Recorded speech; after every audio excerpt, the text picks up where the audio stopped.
Buenas tardes.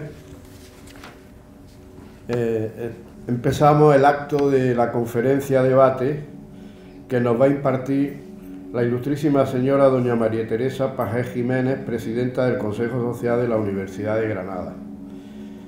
Agradecer, como siempre, a don José Luis Pérez Serrabona, director del Colegio Mayor de San Bartolomé en Santiago, por la cortesía que tiene en darnos para nuestras conferencias esta magnífica sala, y darle la bienvenida y agradecer su asistencia a don Amador Ensenaz Iberea, del GEME, jefe del GEME, jefe del Estado Mayor del Ejército, que nos ha hecho, pues nos ha dado una sorpresa, porque claro, lo veíamos en Madrid y de buenas a primeras, que viene.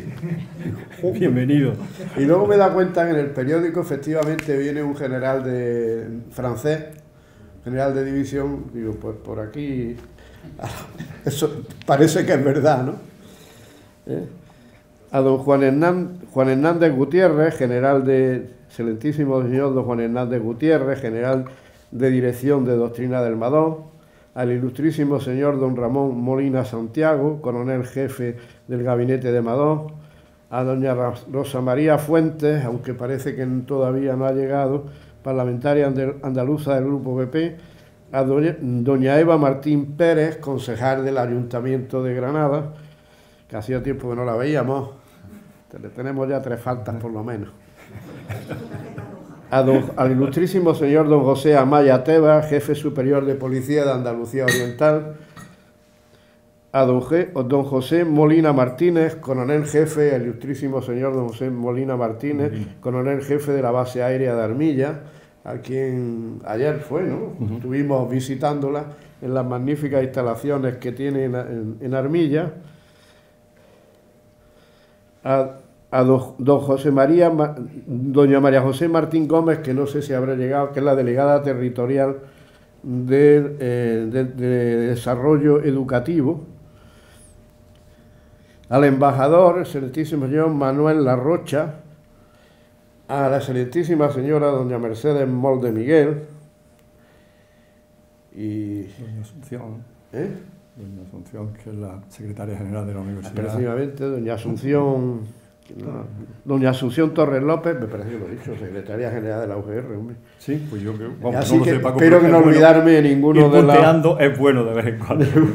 Ninguno de las personalidades que hoy nos honran y nos acompañan con su visita. A los socios del club, una vez más, bienvenidos. Y a los no socios, pero que se han interesado en venir a esta conferencia, darle la bienvenida a los actos del Club de la Constitución, decirle que todos nuestros actos son abiertos y que además siempre después de la intervención del conferenciante hay un debate donde pueden intervenir sin problemas quien quiera. Y sin más preámbulos, le voy a dar el paso al secretario del club, a don Antonio Romero, para que haga la presentación y nos haga una semblanza de nuestra conferenciante, doña María Teresa Pajés Jiménez. Buenas tardes. Buenas tardes, señoras y señores. En primer lugar, me uno a las palabras bienvenidas de nuestro presidente, de nuestro querido Club de la Constitución. También quiero agradecer muy personalmente la presencia en este acto de la presidenta del Consejo Social de la Universidad de Granada, ilustrísima señora doña María Teresa Pajés Jiménez. Muchas gracias, estimada María Teresa, por aceptar nuestra invitación como conferenciante en este club. En segundo lugar, quiero agradecer que el club me haya permitido realizar la semblanza de nuestra insigne conferenciante e invitada. Para mí es un honor poder hacerlo, primero porque es la presidenta de mi Consejo Social de la Universidad de Granada y sobre todo es mi amiga. Para no alargar en demasía mi intervención, paso a presentarle un resumen de su dilatada trayectoria académica y profesional. Es doctora en farmacia por la Universidad de Granada, diplomada en sanidad, especialista en análisis clínico, diplomada en Comunidades Europeas por la Escuela Diplomática y Ministerio de Asuntos Exteriores, Ha realizado un curso en Derecho Comunitario Europeo por el Consejo General del Poder Judicial y la Universidad de Granada y es diplomada en Altos Estudios Internacionales por la Sociedad de Estudios Internacionales. Pertenece al cuerpo de farmacéuticos de la Sanidad Nacional por oposición. Ha desempeñado su carrera en la Administración Andaluza Central y Europea. Se inicia en la Comunidad Autónoma de Andalucía como cofundadora del Centro Andaluz de Información de Medicamentos y continúa en el Ministerio de Sanidad y Consumo, en el Ministerio de Asuntos Exteriores y Cooperación y finalmente en la Comisión Europea. Con base en una formación en farmacología, su actividad principal ha girado en torno a la elaboración y aplicación de la legislación y la reglamentación española y europea en el ámbito de los medicamentos en asuntos farmacéuticos y sanitarios, participando en la creación de las agencias de medicamentos que rigen la autorización de medicamentos en España y en la Unión Europea.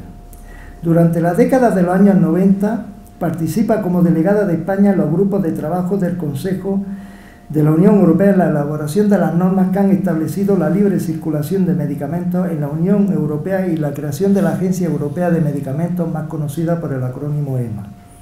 Ha sido miembro del Consejo de Administración de la EMA y del Comité Farmacéutico de la Comisión Europea, entre otros comités y grupos técnicos de las instituciones europeas.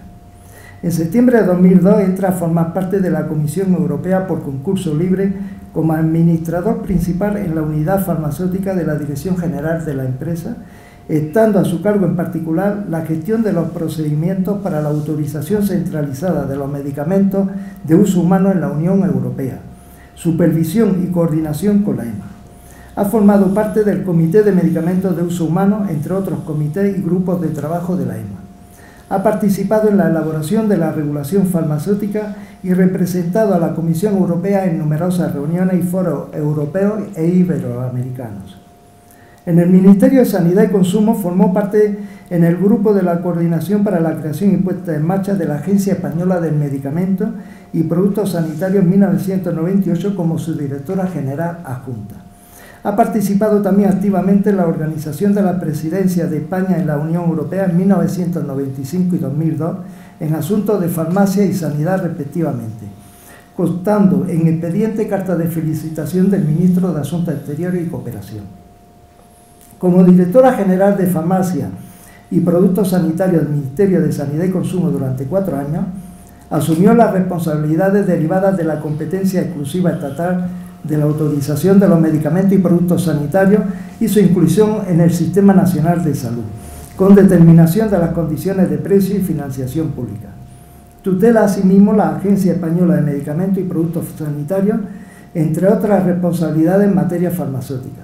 En particular, en esta etapa se elabora y se adopta la Ley de Garantía y Uso Racional de Medicamentos y Productos Sanitarios y se defiende el modelo de farmacia española en la Unión Europea. En el Ministerio de Asuntos Exteriores y Cooperación ha estado encargada de la coordinación y seguimiento con los departamentos ministeriales y con la representación permanente de España en la Unión Europea de los temas de sanidad y asuntos sociales, asistiendo en particular a los consejos de salud de la Unión Europea. También es docente de la Escuela Diplomática. Tiene experiencia en relaciones internacionales, en gestión administrativa, negociación y coordinación en actividades y recursos. En el apartado de reconocimiento hay que destacar que ha sido distinguida con la encomienda de la Orden Civil de Sanidad, medalla de la Facultad de Farmacia de la Universidad de Granada, medalla del Consejo de Colegios Oficiales de Farmacéuticos, insignia de oro del Consejo General de Podólogos, además es académica correspondiente de la Academia Iberoamericana de Farmacia. Desde febrero de 2020 es presidenta del Consejo Social de la Universidad de Granada, nombramiento que fue publicado en el BOJA de fecha 7 de febrero.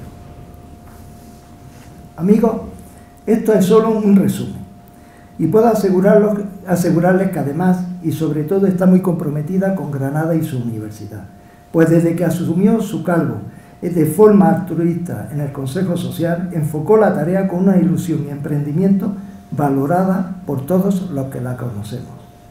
Su arduo trabajo está logrando que se alcancen metas y se impulsen proyectos que indudablemente benefician y beneficiarán a nuestra universidad y sobre todo a nuestra Granada.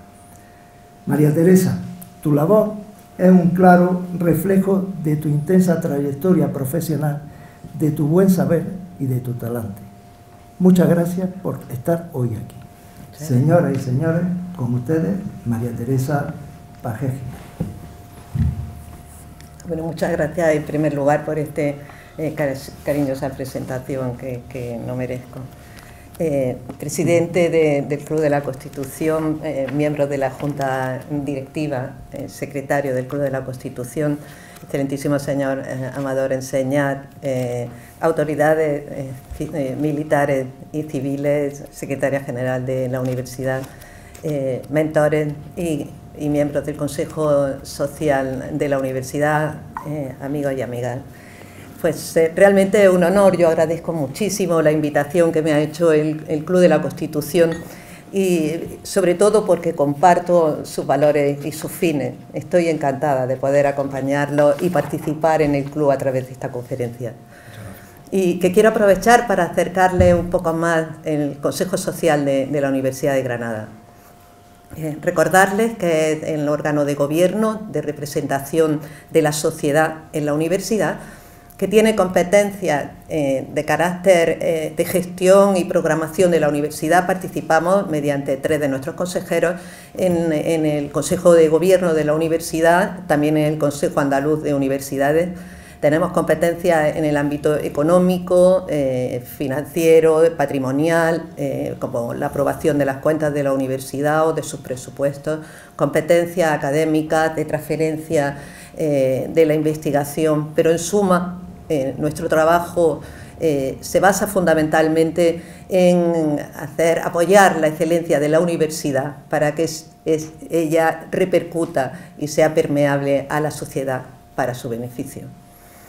Nuestro órgano de decisión son los plenos, se reúnen 4 veces al año por ley, está compuesto por 25 consejeros más la presidencia. Son miembros natos la rectora, la secretaria general y la gerente.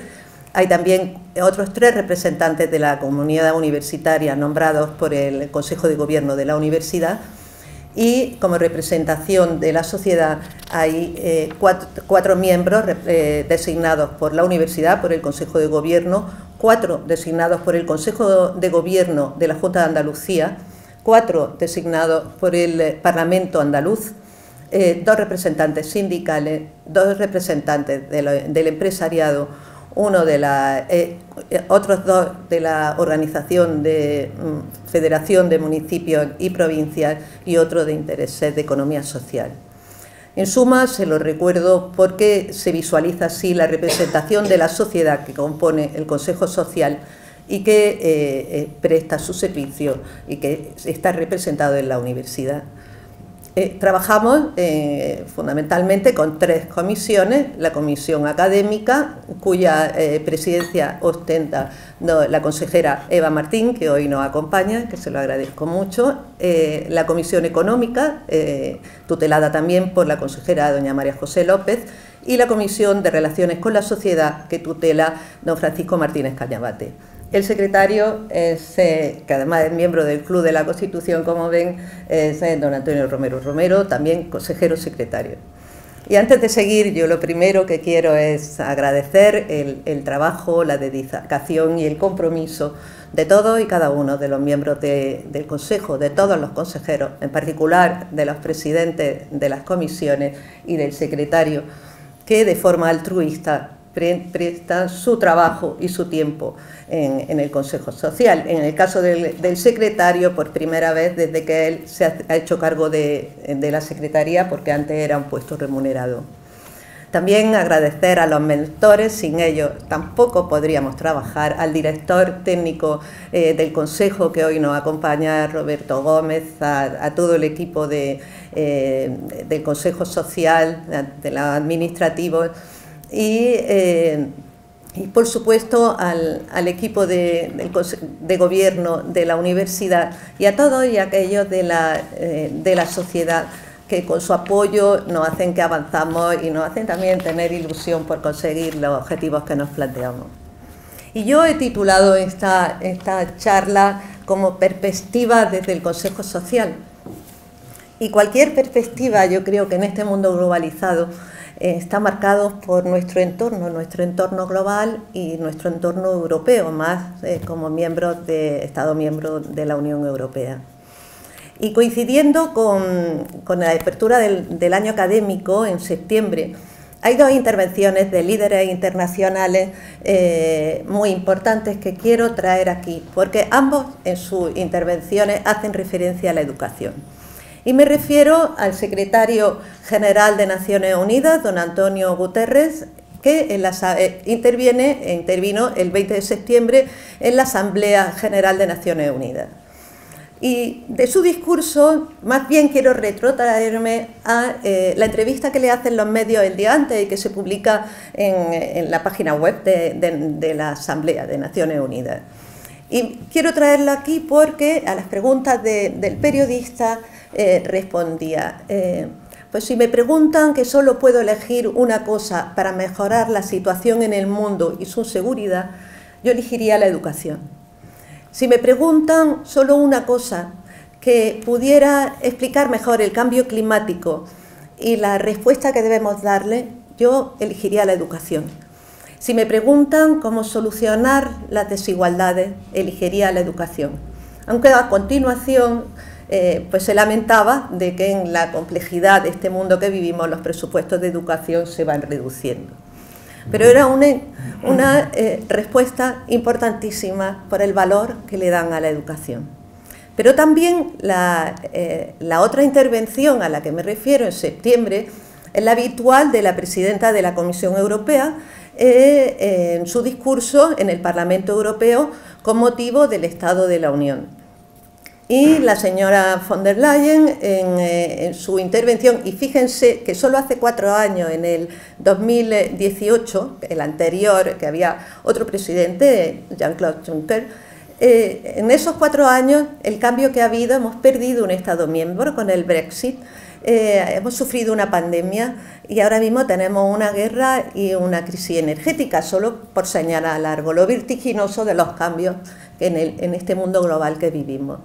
Pues bien, la señora von der Leyen hablaba pues en su discurso, a su inicio, por supuesto, se refiere a la situación de guerra, al problema energético, las medidas que van a adoptar, porque normalmente en sus intervenciones el presidente de la Comisión ante el Parlamento marca un poco de hoja de ruta de los próximos meses respecto a actividades e iniciativas de la Comisión Europea. Y también hacía referencia a la importancia de la unión de todos los Estados en un momento tan crucial y poniendo como ejemplo que se había solventado la situación de pandemia con bastante éxito gracias a esa unión.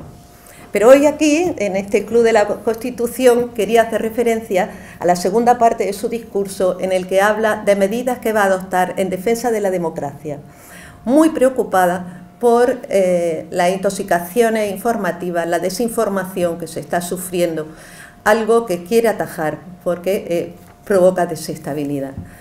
Incide mucho, yo estoy pasando de puntillas sobre ese discurso, pero en suma señala que la estabilidad y el crecimiento van de la mano y tenemos que trabajar por la estabilidad y por el crecimiento de todos los Estados miembros. En el crecimiento yo destacaría, y por estar en Granada, 2 medidas. Su apoyo, un paquete de apoyo a las pymes, que considera la columna vertebral de la Unión Europea y de todo el éxito que ha tenido la creación del mercado único en Europa, y sus medidas señala que van a reducir la burocracia para facilitar toda su actividad, incluso en burocracia en temas tributarios.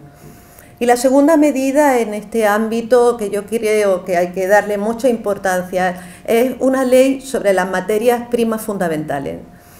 La señora von der Leyen dice que le preocupa la dependencia de materias primas de países terceros de Europa y no quiere que esto ocasione o vaya a llegar en un momento a ocasionar la dependencia y el problema de la dependencia energética que estamos viviendo. Por eso va a adoptar una ley en el que se fomente el autoabastecimiento por parte de la Unión Europea de materias primas fundamentales. pero destaca no solamente el que podamos autoabastecernos, sino que seamos capaces de procesarla, porque supone mucho riesgo, como señala, que ahora mismo el 90% de las tierras raras y el 60% del litio se procese en China. Y por eso en su ley afectará a toda la cadena de suministro desde su inicio hasta el reciclaje de las materias primas. Y en suma, en el paquete de medidas que presenta, sigue apostando por apoyar a los Estados miembros y por su financiación.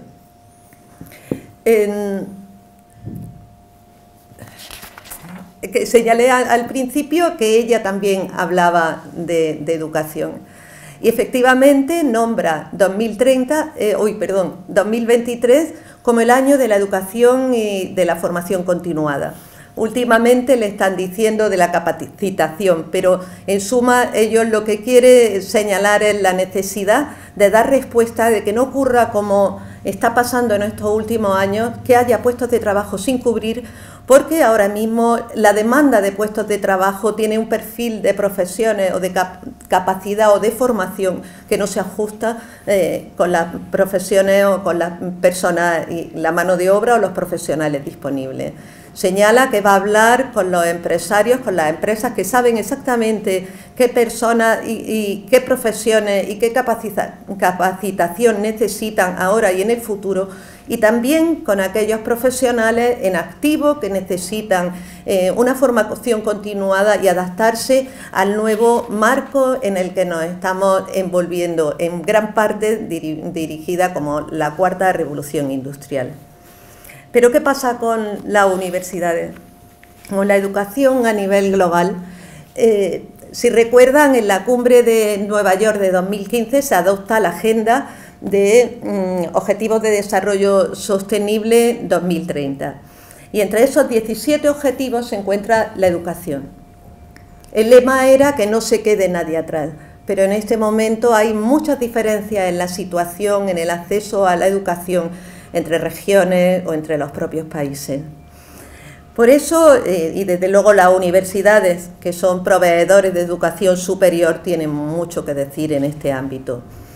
La UNESCO convocó en mayo la tercera Conferencia Mundial de Educación Superior, tuvo lugar en Barcelona, y en ella lo que pretendía era ver una nueva hoja de ruta, cambio y de adaptación de la educación superior para que sea capaz de responder a la disrupción que ha ocasionado la pandemia. Y de esa tercera conferencia se publica un informe, el 8º informe de GUNI, que es Global University Network for Innovation, una organización formada por 90 personas muy capacitadas y todas implicadas en el ámbito educativo, en el que revisan qué medidas deben de adoptarse para adecuar la educación al nuevo mundo y a los nuevos requisitos que demanda la sociedad. Ellos hacen referencia a los cambios económicos, cambios culturales, cambios sociales en los que estamos inmersos, cambios en las demandas laborales, cambios en la forma de trabajar online, también cambios en los mismos trabajadores online o la necesidad imperiosa de comunicarse, y sobre todo los cambios digitales que hacen que todos tengamos que adecuarnos a un nuevo sistema. Yo de ese informe extensísimo quiero señalar tres premisas que tiene esta organización. La primera es que las instituciones de educación superior, las universidades, son instituciones sociales y son un servicio a la sociedad.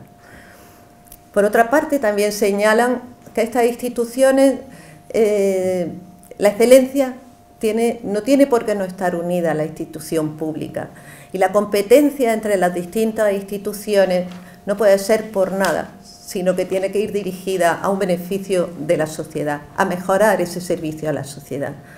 Y la tercera premisa que ellos señalan en su documentación es que la formación por parte de las instituciones superiores no solo debe dirigirse a formar personas que entren con éxito en el mercado laboral o profesional, sino también personas que tengan capacidad para enfrentarse a este mundo con pensamiento crítico y con habilidades para ser capaces de trabajar por el progreso de todos y por la paz mundial.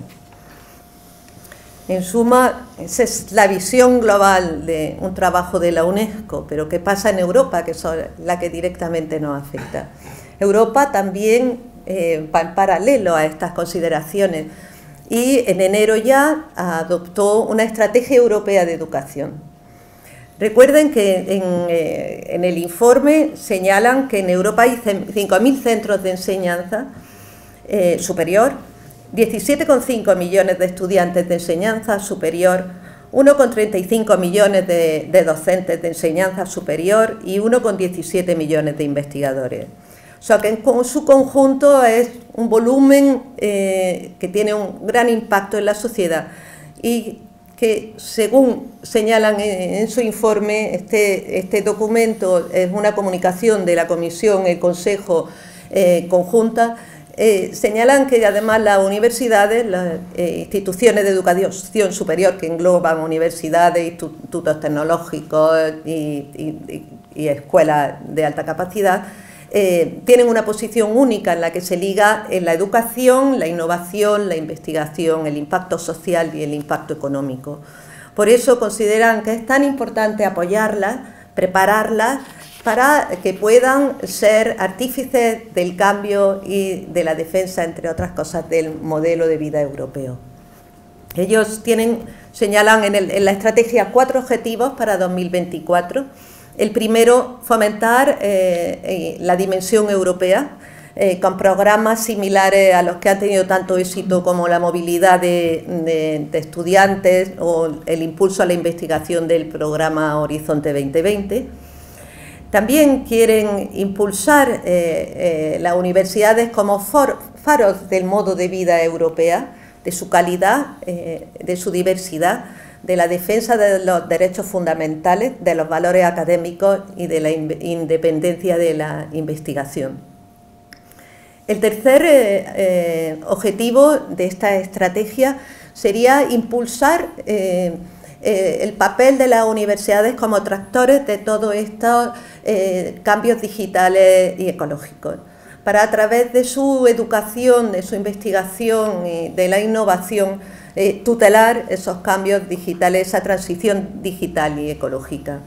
Y por último, pero que a mí me parece también importantísimo, lo señalan como motores de liderazgo mundial de la región de la Unión Europea.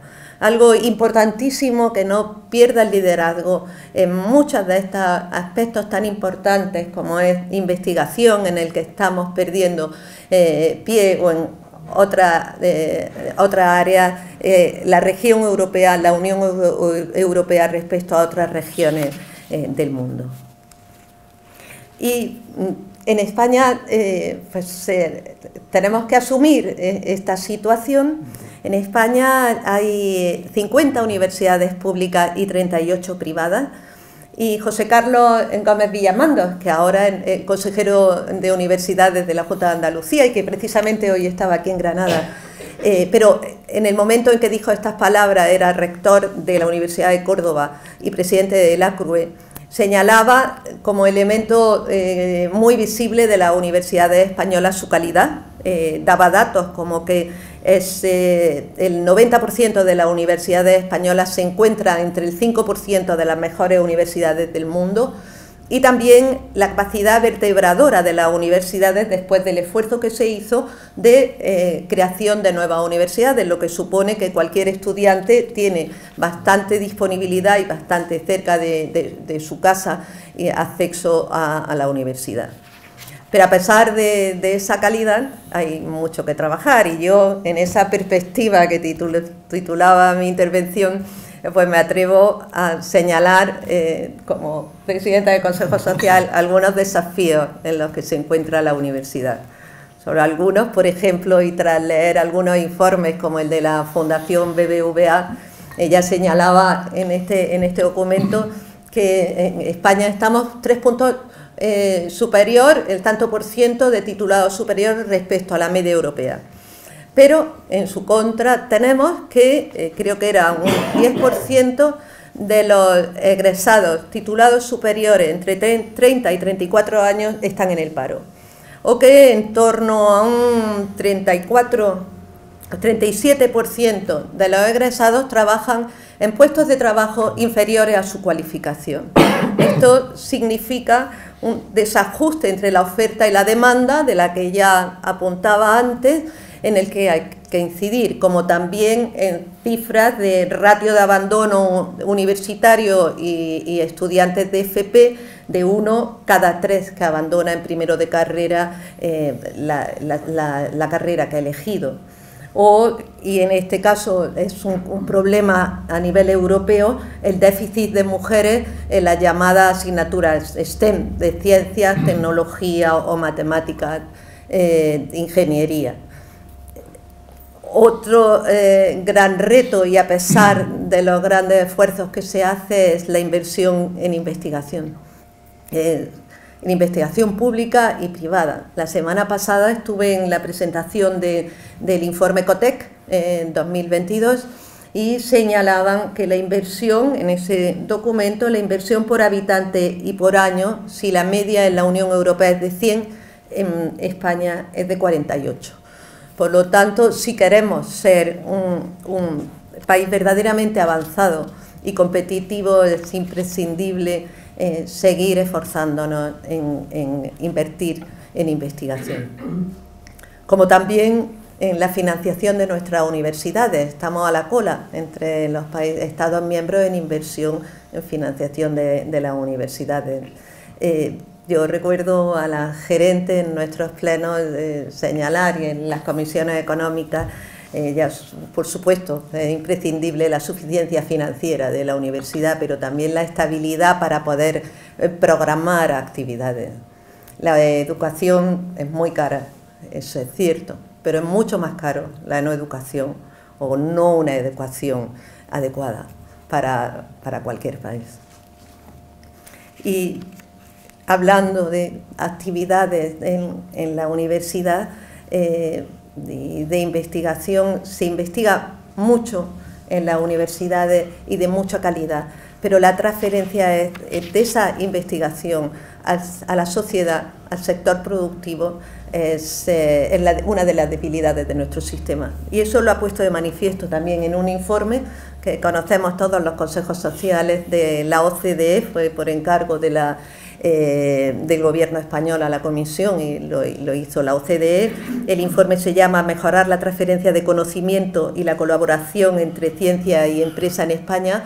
Es un documento muy denso, pero pone de manifiesto esa debilidad de esa transferencia de la investigación a la sociedad. Y yo destacaría también la importancia de que las pymes conozcan, sean conscientes de la importancia de innovar para su progreso, y también el poder acercarles desde la universidad, y en eso trabajamos, acercar esa investigación, esas posibilidades de investigación, hacerlas más asequibles a las pymes. Por supuesto, la colaboración pública-privada es imprescindible, como también el desafío, que es común y no es que hayamos detectado en el Consejo Social, pero la capacidad digital es uno de los desafíos comunes de todos en este momento a cualquier nivel. Hay muchos datos, ahí dicen, desaparecerán el 10% de los puestos de trabajo, el 14%, se van a tener que adecuar el 38%, da igual. Lo que es cierto es que desde luego, desde la universidad, desde la sociedad, tenemos que ser capaces de poder asumir toda esa riqueza que nos lleva implícita ese nuevo avance que es la digitalización, y aplicarlo a nuestros sistemas, pero también a nuestros estudiantes, capacitarlos para enfrentarse a este nuevo sistema que abre las puertas como consecuencia de la digitalización, porque hasta ahora con las nuevas tecnologías en la enseñanza se usan más ordenadores, internet, pero en este caso se trata de ir más allá, se trata de utilizar la inteligencia artificial y las tecnologías derivadas de ella. Ello lleva en consecuencia también la preparación y la capacitación de nuestros estudiantes en áreas, en capacidades que podríamos llamar socioemocionales, como es la creatividad, la capacidad de comunicación, de colaboración, la constancia o el pensamiento crítico para saber discernir qué es lo que estás viendo, qué información te está llegando, si es falsa o no, y también capacidad creativa para poder avanzar y resolver problemas que las máquinas no lo van a hacer.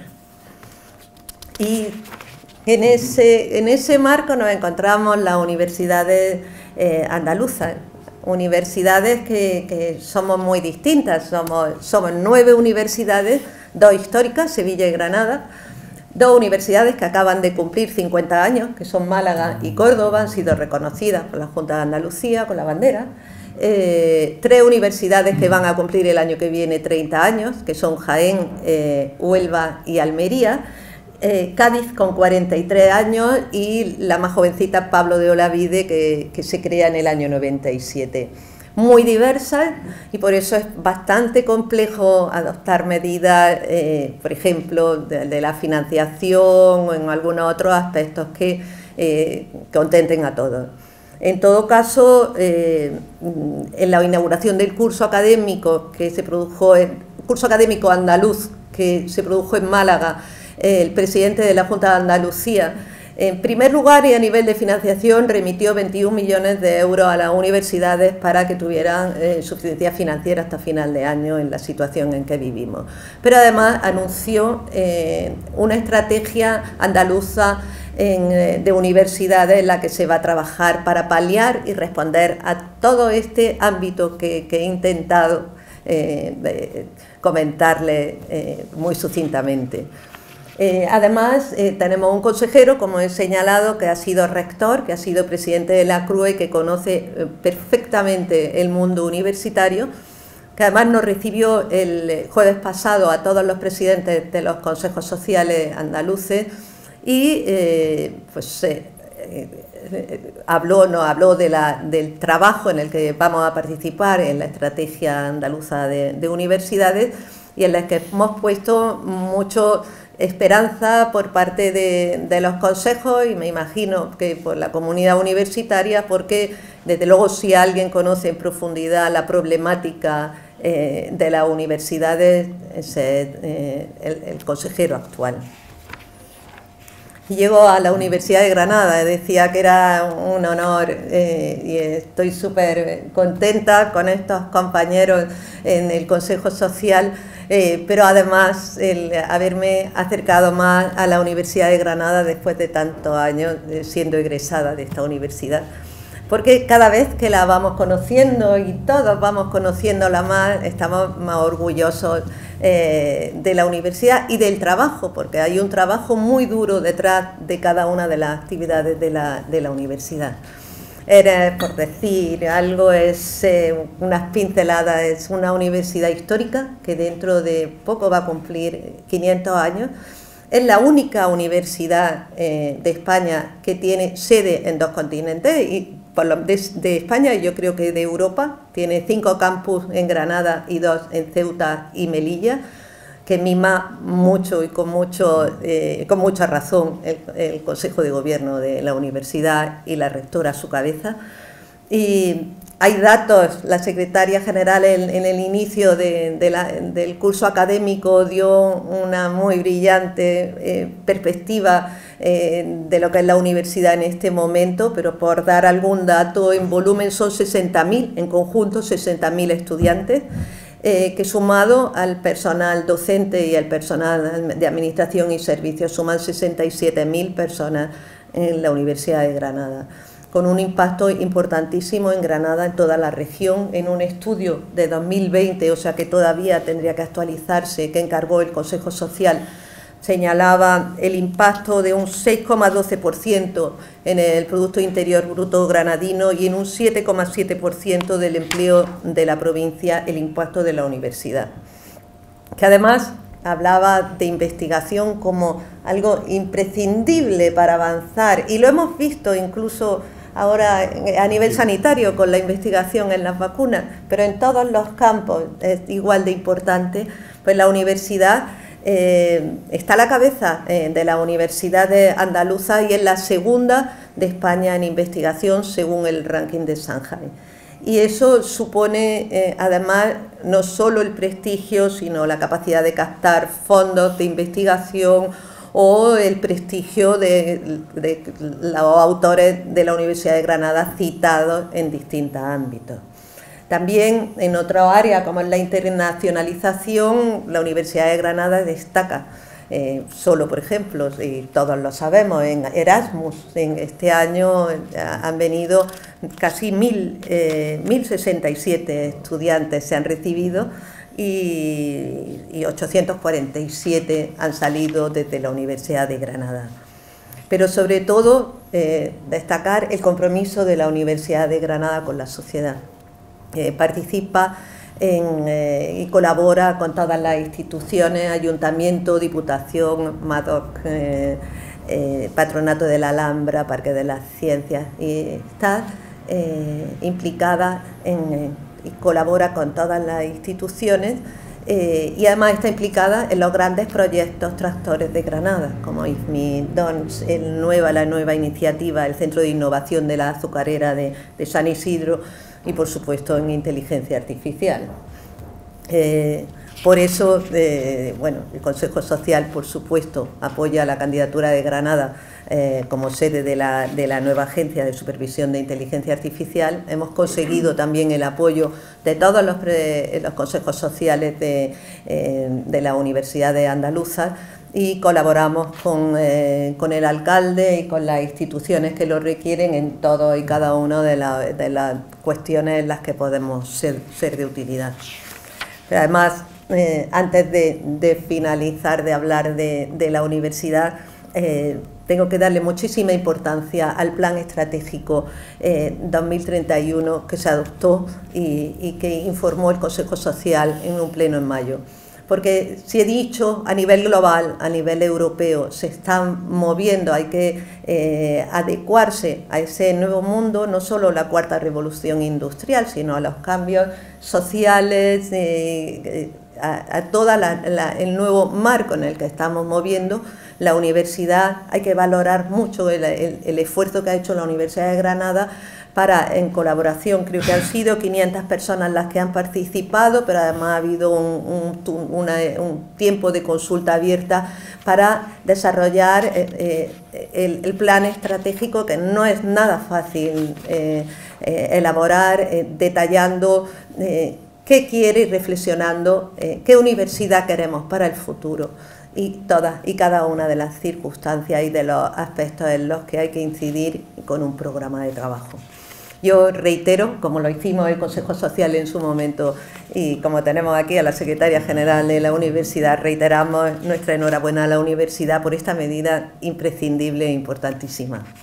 Y he iniciado mi intervención acercándonos al Consejo Social y señalando cuál es la composición y nuestras competencias, pero quiero finalizar también comentándoles nuestras actividades. Anualmente en el Pleno de diciembre adoptamos un plan de actuación en el Pleno que refleja la hoja de ruta del Consejo Social de cada año. Y trabajamos codo con los miembros del Consejo de Gobierno, con la universidad y entre todo el Consejo, y con el apoyo también muy importante de los mentores. ¿Qué hacemos? Pues para simplificar, señalar, informamos, emitimos un boletín quincenal que surgió en el momento, yo me incorporé un mes antes de la pandemia y era una sensación, bueno, ahora yo estoy nombrada, como tú has dicho en el boletín, que no sabía qué fecha, y no puedo hacer nada. Entonces dijimos, ¿cómo podemos ayudar a la sociedad? Y empezamos a elaborar este boletín que incorporamos las noticias de la Unión Europea, nacionales o locales o andaluzas, que pensamos que pueden ayudar a la sociedad, y sobre todo en aquel momento que se viera que las administraciones se estaban moviendo para sacarnos de la situación tan dramática que vivíamos. y al final se ha quedado, seguimos editándolo. ¿Qué más hacemos? Pues reconocer. Parece muy importante reconocer la excelencia del trabajo y el esfuerzo de la sociedad, de investigadores, de departamentos y grupos de investigación, de la actividad formativa, de internacionalización, y lo hacemos con nuestros actos. Ya el año que viene está cerrándose ahora mismo la convocatoria, será el 22º, y con la mayor pompa y casi siempre en el Paraninfo de la Universidad, de la Facultad de Derecho, para poner en valor ese esfuerzo y esa excelencia de los distinguidos con nuestros premios anualmente. Como también hacemos, y estamos ahora cerrando la tercera convocatoria, con le llamábamos ayudas, ahora premios por cuestiones burocráticas, para apoyar a los investigadores jóvenes. Pero desde el punto de vista de apoyar los más brillantes, los que más se han esforzado, reconocer el esfuerzo y el compromiso con la sociedad. Damos 12 premios a los jóvenes investigadores que inician su actividad investigadora en la Universidad de Granada.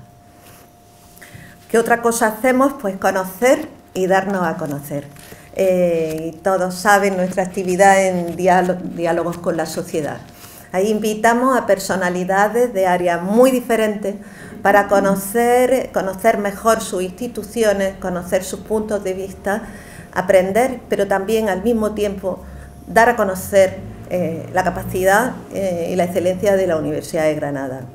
Tuvimos el honor de recibir en junio al don Amador Enseñat, jefe de Estado Mayor del Ejército, acercarnos un poco más a los valores y a conocer la capacidad y la excelencia de las Fuerzas Armadas, y fue una satisfacción para el Consejo Social y para la sociedad en su conjunto.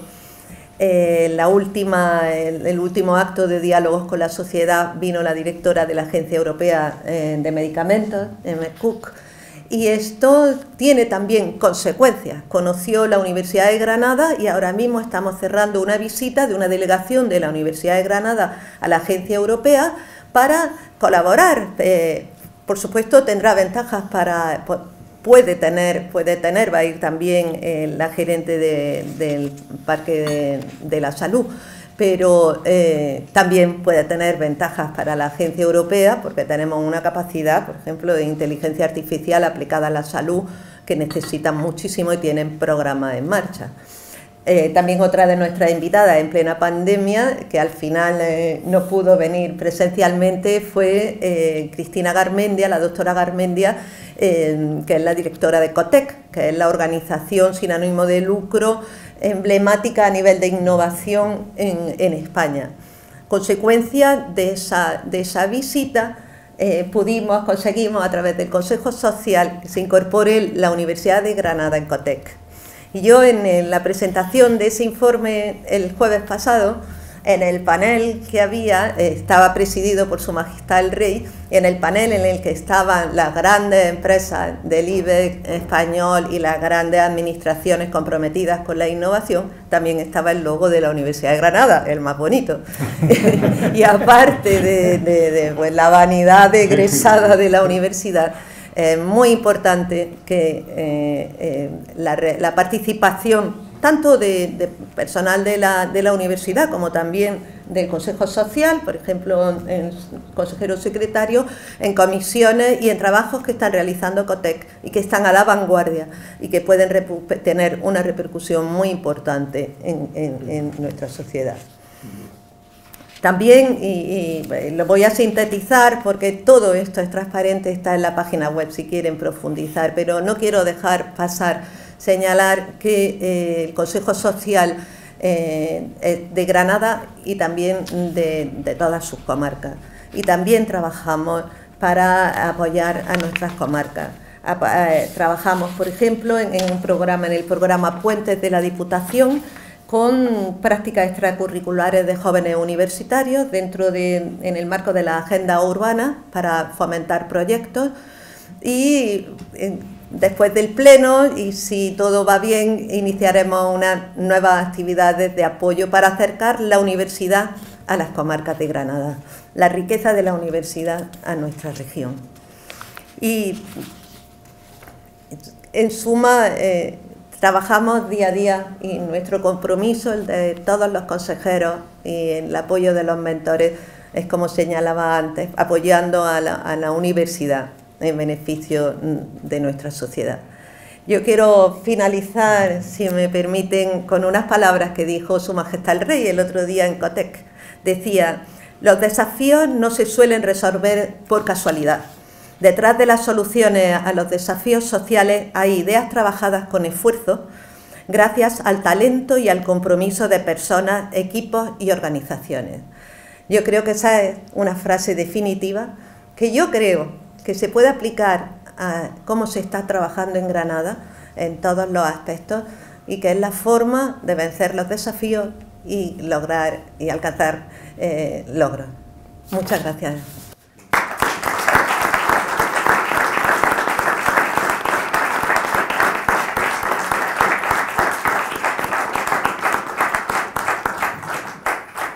Bueno, yo quisiera, antes de continuar, darle la bienvenida a doña Rosa María Fuentes Pérez, parlamentaria del Parlamento andaluz, que hoy lo tenemos del Parlamento dentro del Grupo Popular y que hoy nos honra también con su presencia.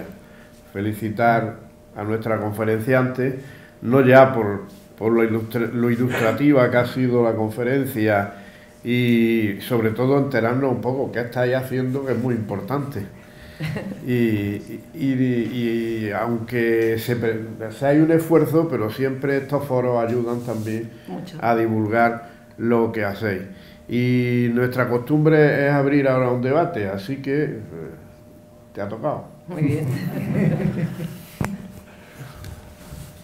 Muy bien, efectivamente, presidente, muchas gracias. Como no unirme a la felicitación por esta magnífica conferencia, por esta brillante conferencia y por esta manera de hacernos ver de una manera súper gráfica desde el inicio de la conferencia cómo está compuesta el Consejo Social, esa visión desde la ONU a Europa, de Europa a España y de España a Granada, cómo nos has traído sin darnos cuenta a conocer un poquito más algo que queremos profundamente como es el Consejo Social y por supuesto la Universidad de Granada, donde nos hemos criado más de uno, ¿no? Muchísimas gracias de nuevo en nombre del Club de la Constitución y de la Junta de Gobierno y de todos los socios. Y si es cierto, vengo a refrendar ahora las palabras del presidente, lo único que decimos a todos los que intervienen en nuestros actos es que han de someterse, entre comillas, a las preguntas que les puedan formular. Por lo tanto, a partir de este momento pues se abre este turno de preguntas y de nuevo reiterar nuestro agradecimiento por esta magnífica conferencia. Muchísimas gracias. Muchas gracias. No quiero dejar de perder esta oportunidad de felicitar a la presidenta del Consejo Social por su magnífica intervención y efectivamente yo creo que es conveniente y necesario que se sepa qué hace el Consejo Social, un órgano legal, pero que es muy necesario para nuestra universidad, para cualquier universidad, porque lo que refleja es precisamente esa participación de la sociedad en una universidad como la nuestra. Yo creo que como todas, pero la Universidad de Granada no es un grupo cerrado de usuarios, como podría decirse, sino al contrario, es una universidad abierta y sobre todo en esta ciudad además que es una, podríamos decir, una gran empresa. Por lo tanto, yo creo que la universidad se identifica con la sociedad granadina y con la sociedad en general. Entonces, es muy importante esa función que tiene el Consejo Social de despertar no solamente el conocimiento, sino el interés de la sociedad en la misma. Nos hace falta, además, esa presencia social en la universidad, sobre todo para incentivar aún más pues, recursos que, bueno, ya hemos hablado de financiación y la financiación a veces es escasa en educación, y son necesarios esos recursos, ¿no? Entonces nos ha dado una visión global de todas las actividades, que además de hace unos años atrás, ya con el anterior presidente, se inicia esa línea nueva del Consejo Social, que fue muy significativa para los propios miembros de la comunidad universitaria en cuanto a la actuación del mismo. Y entonces ahora es muy activo y desde luego pues esa es la línea que debe seguir, ¿no? Y ha hablado también de la Universidad del Futuro, ¿no? De la universidad, el espacio global en el que nos encontramos, de la necesidad también del acceso para todos a la universidad, con lo que por supuesto no podemos estar más de acuerdo, pero sí todo tiene, en fin, sus riesgos, ¿no? Y realmente, bueno, abrir un poco el debate, su opinión o la de los aquí presentes también, ¿no?, en cuanto a la consideración que le merece ese acceso abierto para todos, el adoptar medidas para que cada vez haya más estudiantes universitarios, dar más facilidades cada vez para obtener un título universitario. A veces da la impresión o puede correrse el riesgo de que la universidad se convierta en una dadora de títulos. No sé si me explico, ¿no? Entonces, realmente a veces se pierde, en mi opinión, es una opinión ya personal, no como secretaria general, una opinión personal, ¿no? Puede perderse un poco la finalidad que tiene la universidad. Yo creo que sí es para todos el acceso, pero luego una vez dentro hay que ganarse el título, hay que ganárselo. Entonces es cierto que ha comentado también que no se corresponde el número de egresados con los puestos de trabajo, que sí ocupan puestos inferiores. A lo mejor el problema no está tanto en el final, sino en el durante, ¿no? Entonces, bueno, yo en ese aspecto creo que hace falta adoptar otro tipo de medidas, ¿no?, que no se convierta, además, la universidad, pues, en definitiva, en que todo el mundo deba tener, porque la universidad es excelente, pero ni es mejor ni es peor que otros ámbitos u otros caminos profesionales. Entonces hay que establecer ese equilibrio, ¿no? Y bueno, y por otra parte también ha hablado ya en otro orden de cosas de la investigación, de la excelencia de la misma, que lo es, nuestra universidad está bien posicionada al respecto, y si una de las libertades que caracterizan a la universidad es esa libertad de investigación dentro de ese derecho fundamental a la autonomía universitaria, que hay que entenderla bien, no hemos hablado de ello, pero hay que entender bien la autonomía universitaria, y si de verdad creemos en la autonomía universitaria, realmente tenemos que ser conscientes de que las universidades, también las públicas, están en un ámbito competitivo. Un ámbito competitivo no ya entre ellas mismas, porque hay que entender que las universidades públicas también están en ese ámbito para ofrecer la misma calidad, y por lo tanto no se puede medir la calidad de una universidad en función única y exclusivamente del número de estudiantes que se tengan, porque esto pues pervertiría un poco el sistema, ¿no? También compiten con universidades privadas que deben existir, ¿no?, en ese derecho a la educación de todos en distintas partes, incluso también en otros agentes que se han erigido, otras formaciones que se han erigido en agentes de formación, o las propias empresas o cualquier otro que bueno, pues pueden ofrecer enseñanzas que en definitiva van ligadas después a puestos de trabajo. Es decir, que estamos en un ámbito que es muy distinto al origen primario de la universidad, como que yo creo que debe seguir preservándose desde luego ese ámbito, porque hay muchas diferencias entre unos y otros. Entonces, en ese marco, la competitividad y luego la libertad de investigación dentro de esa autonomía universitaria, como decía, vamos a ver, no es realmente cada vez está más limitada. Esa libertad de investigación para los investigadores está muy limitada porque está encorsetada en cuanto a las fuentes de financiación de determinados objetivos que hay que financiar. De manera que está dirigida esa libertad de investigación y, bueno, quería que, si quiere, y si lo tiene a bien, comentar alguno de esos temas que, a modo de reflexión, pues he querido indicar. Muchas gracias. Sí, muchas gracias. Secretaria, ha puesto el dedo en la llaga en muchas de las cuestiones importantes. Hasta dónde la libertad de investigación, esa investigación con fondos públicos, obligatoriamente tiene que revertir en una innovación, ese es el beneficio de la sociedad. Por eso COTEP, por ejemplo, dice innovación no necesariamente económica, o sea, innovación, por ejemplo, en materia humanista o jurídica, diferente. Es cierto la dicotomía esa de los fondos y la situación que luego se encuentra el investigador y esa autonomía, pero la libertad de autonomía de investigación lo señala Europa en su estrategia. Debe de ser uno de los conceptos fundamentales, pero como todo tiene que tener sus cortapisas. Una de las desafíos, de los retos, hasta dónde se llega. O igual que lo que ha señalado al principio de la intervención, la universidad solo crea títulos y el título ahora está cambiando, ahora el mercado de trabajo da igual el título que se tenga, sino la capacidad o la formación. Por eso es una universidad que está en un mundo cambiante y que es difícil, y fueron muchas de las reflexiones que se hicieron en la elaboración del plan estratégico que ha adoptado la universidad, como también la competencia no solo entre las universidades públicas, sino públicas privadas, y el servicio público que obligatoriamente da la universidad pública. Muchas gracias. Perdón, yo quiero hacer, igual que tu presidente, si me permite, saludar también al anterior presidente, a un anterior presidente del Consejo Social, don José María Quintana, que estaba aquí y que no lo he citado. Bienvenido.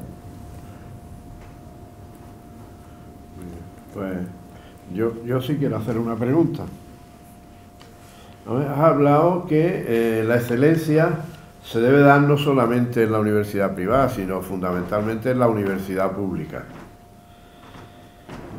Y a mí me preocupa una cosa, y es que se hace una ley de educación para la enseñanza del bachillerato y se afloja, digamos así, parece como si abandonáramos la cultura del esfuerzo. Y claro, si los que tienen los alevines no están en ese camino, o una de dos, o nos sacan otra ley que devalúe la universidad, o vaya a tener que hacer un curso intermedio entre unos y otros, o una formación intermedia para todo lo que hayan atrasado, incorporarlo. Y desde luego hay una cosa que yo comprendo, que haya un número alto para los médicos sobre todo, que es lo que más se le pide nivel, pero a mí me preocupa en la parte que me toca, que soy economista, que siempre la facultad económica está masificada. ¿Por qué no se pone también un nivel? Por la sencilla, en esa, y supongo que Derecho tendrá sus problemas, porque habría que poner ese nivel, pues si no, ¿qué economistas vamos a dar al mundo, no? Ya estamos viendo algunas de sus hazañas en este país, pues sería conveniente que por lo menos estuvieran preparados. Yo también veo, es verdad que Granada es Granada, un poquito estamos en la tabla baja en cuanto a riqueza y no abundan las grandes empresas. Pero me gustaría conocer si hay una implicación de las 4, 5, 6 grandes que tenemos verdaderamente en apoyo a la investigación aplicada.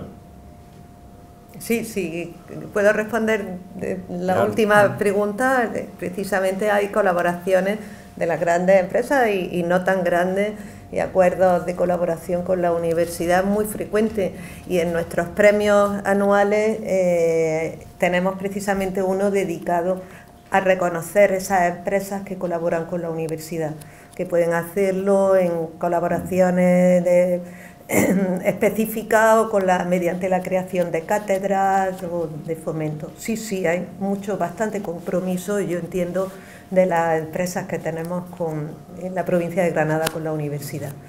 Y respecto a la preparación de los alumnos que llegan a la universidad... Que van a llegar. Sí, que hay que invertir en educación, ya lo decía, lo he citado, por no citar España, don Antonio Guterres, el secretario general de Naciones Unidas. Es fundamental invertir en educación, y uno de los datos que saltaba en uno de los informes es el abandono de estudiantes de primero de universidades o de FP, porque están desconcertados por ese motivo de otro análisis o de otras reflexiones, pero es un hecho, el abandono es un fracaso. Y yo sacaría otro temilla, que es la ley de mecenazgo, que tenemos una ley de mecenazgo bastante, iba a decir mediocre, pero que yo he tenido con temas de mecenazgo por mi profesión problemas, porque hay una disociación entre lo que dice la ley y lo que dice el Ministerio de Hacienda. Entonces, pues no se contemplan situaciones de mecenazgo y siempre está, como digo, la amenaza de, bueno, esto lleva IVA, esto no lleva IVA, esto es, esto no es, esto es publicidad. Entonces, ¿cómo lo estáis sufriendo vosotros? Nosotros, como Consejo Social, entre nuestras competencias está apoyar el mecenazgo de la universidad y, claro, nos vemos incapaces con el marco legal que hay. Lo seguimos intentando, pero no solo el marco legal y el marco social, claro, pero en este momento y con el marco legal que hay es complicado. Hablamos precisamente de este tema con el consejero en la reunión del jueves pasado. Claro, esto en cierta medida, perdón, está muy ligado con esta percepción que tenemos de la posible financiación, entre comillas, privada a instituciones públicas. Es fácil irse a la comparación con instituciones anglosajonas, no hay ningún tipo de problema en ese sentido. Aquí, pues siempre se ha tenido la percepción de que la universidad fundamentalmente ha de financiarse con fondos públicos, evidentemente. Esa utilidad pública que tiene y esa apertura a la totalidad de la sociedad es evidente, no se puede negar. Sin embargo, desde un punto de vista de la sociedad, ya de ciudadano, empezaron a pensar que esto habría que irlo cambiando. ¿Qué piensa la presidenta del Consejo Social respecto de estas cuestiones que tienen que ver tanto con la financiación y con la perspectiva de colocación de nuestro capital humano que se va formando en las universidades, en las diferentes empresas y en la sociedad? Sí, es el marco anglosajón. La mayor cuantía de la financiación de las universidades anglosajonas es de capital privado. Y el presidente de la Conferencia de Consejos Sociales, que coordina todos los consejos sociales de las universidades españolas, defiende ese modelo. Yo personalmente creo en reforzar lo que tenemos que funciona.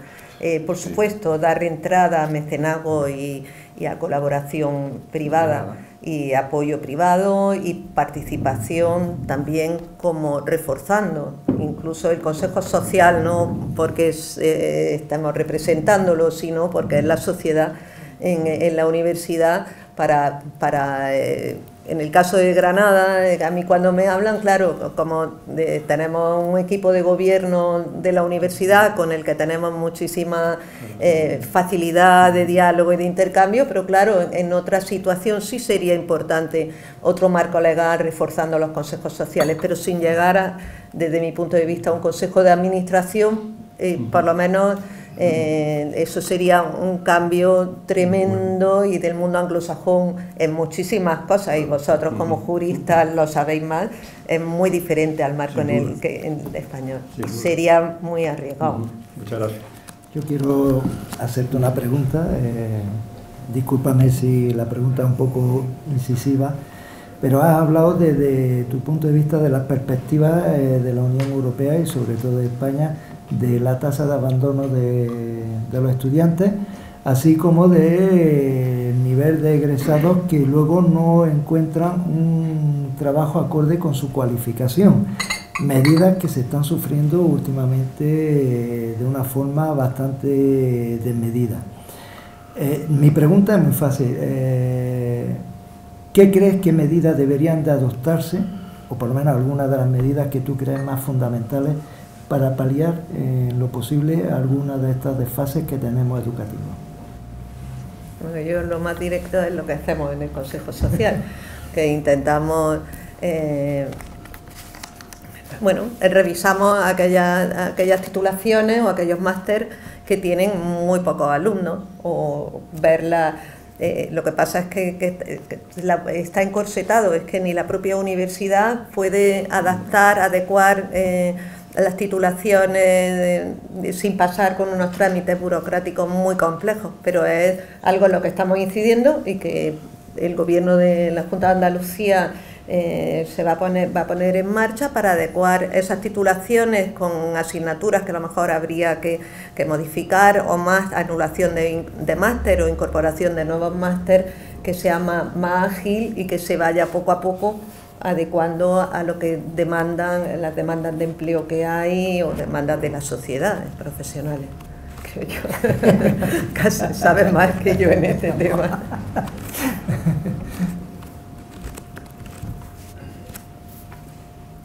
Muy bien. Bueno, ¿hay alguna otra pregunta? ¿No? Pues, Ana Teresa, muchas gracias de nuevo. El libro y la sí, por eso. Ahora, como siempre, pues antes de finalizar y de cederle la palabra al presidente, ya comento a la conferenciante que también es costumbre de nuestro club el que se firme en el libro de honor que ahora vamos a pasar y que después nos leas, por favor, lo que has dejado escrito en nuestro libro de honor del Club de la Constitución. Pues enhorabuena, transmitirte nuestra felicitación por tan maravillosa conferencia. Yo creo que también se ha ampliado en el coloquio algunos temas que a veces cuesta trabajo pues comentarlos, porque también indican que nos gustaría tener otra universidad, no por las personas que hay, sino por los medios con los que debería de contar. Es normal, y os pido por favor que esperéis un poquito, porque vamos a hacer la segunda parte de nuestra ceremonia, que es que nuestra conferenciante firmará el libro de honor del Club de la Constitución, donde, por cierto, tenemos una paginilla reservada.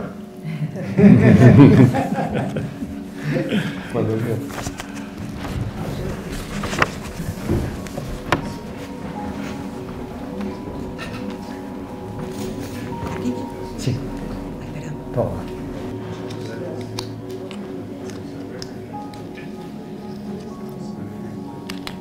Pues si eres tan amable de leerlo.